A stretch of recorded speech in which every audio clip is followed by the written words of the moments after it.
பன்னில் சுக்கரன் இருக்கிறது ஃபஸ்ட்டு இவங்களுக்கு கணவன் மனைவி அந்யோன்யம் நல்லாயிருக்கும்.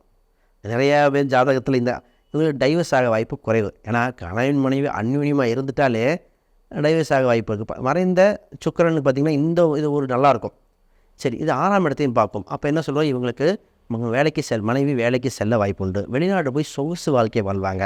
பிறந்த ஒரு விட்டு சுகர் மட்டும் வர வாய்ப்பு உண்டு. 6ஆம் இடத்தை பார்க்கும். சுகர் ஹார்மோன் மட்டும் கொஞ்சம் பார்த்துக்க வாய்ப்பு இதை பார்த்துக்கணும். இப்போ இவங்களுக்கு செகண்ட் பிஸ்னஸ் லக்ஸூரியஸாக பண்ணுவாங்க. ஆல்ரெடி ஒரு பிஸ்னஸ் இருக்கும், செகண்ட் ஹேண்ட் ஒரு பிஸ்னஸ் ஆரம்பிப்பாங்க. லக்ஸூரியஸாக இருக்கும். பால் சம்மந்தப்பட்டு இன்டீரியர் சம்மந்தப்பட்டது இதெல்லாம் பண்ணுவாங்க. இவங்க மனைவி பேரில் 2வது தொழில் ஆரம்பிப்பாங்க. மொதல் பிஸ்னஸ் ஏன்ட்டுருக்குங்க ஆடிட்டிங் சம்மந்தப்பட்டதுக்கு பிரச்சனை வரக்கூடாது. 2வது பிஸ்னஸ்ஸு.